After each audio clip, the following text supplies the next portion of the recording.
যারা এখনো পর্যন্ত অন্নপূর্ণা ভান্ডারে ৩,০০০ টাকা পায়নি অথবা যাদের মে এবং জুন মাসের ভান্ডারের টাকা এখনো পর্যন্ত ঢোকেনি, এবারে অন্নপূর্ণা ভান্ডার নিয়ে নতুন ঘোষণা।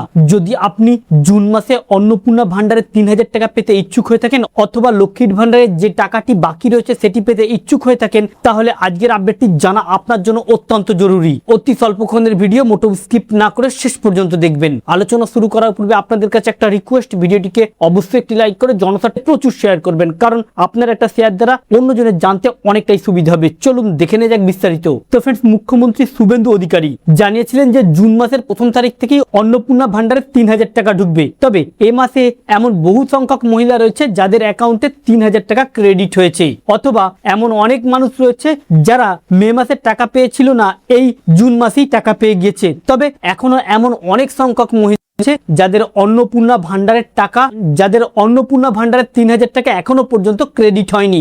যদি আপনারও এখনো পর্যন্ত অন্নপূর্ণা ভান্ডারের ৩,০০০ টাকা ক্রেডিট না হয়ে থাকে বা অ্যাকাউন্টে ঢুকে না থাকে, তাহলে কিন্তু আপনাকে জানতেই হবে এই নতুন নিয়মটি, কারণ ইতিমধ্যে অন্নপূর্ণা ভান্ডারে একাধিক নিয়ম পরিবর্তন হয়েছে। হ্যাঁ, এবার অন্নপূর্ণা ভান্ডারের সমস্ত উপভোক্তা যারা আবেদন করতে ইচ্ছুক সকলকেই জানানো হয়েছে, যদি ৩,০০০ টাকা পেতে ইচ্ছুক হয়ে থাকেন অথবা যারা লক্ষ্মীর ভান্ডারের টাকা পেয়ে থাকতো তাদেরকে পরিষ্কার জানিয়ে দেওয়া হয়েছে, যারা আগামী ৯০ দিনের মধ্যে অন্নপূর্ণা ভান্ডার ফর্ম ফিল করে জমা করবে তারা তবেই কিন্তু অন্নপূর্ণা ভান্ডার থেকে ৩,০০০ টাকা পাবে, নতুবা ১,৫০০ টাকা পাবে। অন্যদিকে এমন অনেক মহিলা রয়েছে যারা ফর্ম ফিল করে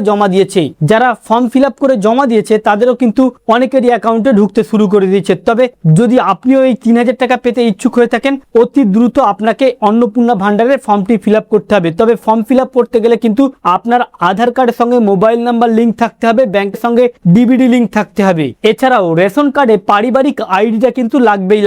যদি আপনারা ফর্ম ফিল আপের সময় পারিবারিক আইডি না দেন তাহলে কিন্তু সমস্যায় পড়বেন বা আগামী দিনে আবেদন করার পরেও টাকা পাবেন না। এছাড়া ভোটার কার্ড আপনাদের লাগবেই। ২০২৬ সালে যাদের ভোটার লিস্টে নাম রয়েছে সেই সকল ব্যক্তিদের। এক কথায় মূলত যদি আপনি অন্নপূর্ণা ভান্ডারে ৩,০০০ টাকা পেতে ইচ্ছুক হয়ে থাকেন, তাহলে যত দ্রুত ফর্ম ফিল করে আপনি জমা করবেন তত দ্রুতই কিন্তু আপনার অ্যাকাউন্টে ডিবিডি লিঙ্কের মাধ্যমে টাকাটি ঢুকবে। আপনি কি এখনো পর্যন্ত অন্নপূর্ণা ভান্ডারের ফর্ম ফিল করেছেন? মনে রাখবেন, যদি ফর্মটি ফিল করে রাখেন অবশ্যই রেশন আইডি দেবেন এবং এমন ব্যাংক অ্যাকাউন্ট নাম্বার দেবেন, অবশ্যই আপনি আপনার ব্যাংকের সঙ্গে ডিবিডি লিঙ্ক করে রাখবেন। তবে অন্য কোনো প্রকল্প থেকে টাকা পেলে কিন্তু এই প্রকল্পে টাকা পাবেন না। ২৫ থেকে ৬০ বছরের মধ্যে বয়স হতে হবে, পশ্চিমবঙ্গের স্থায়ী বাসিন্দা হতে হবে। চাহে আপনি অনলাইনেও ফিল করে জমা দিতে পারেন অথবা অফলাইনেও জমা দিতে পারেন। তবে অনলাইন হোক বা অফলাইন, যে অতি দ্রুত কিন্তু আপনাকে আবেদন করতে হবে, নতুবা কিন্তু আপনি অন্নপূর্ণা ভান্ডার থেকে টাকা পাবেন না। তো ফ্রেন্ডস, এই ছিল মূলত অন্নপূর্ণা ভান্ডার নিয়ে বিশেষ আপডেট। আমাদের উদ্দেশ্য ছিল এই আপডেটটি আপনাদের সামনে উপস্থাপন করা,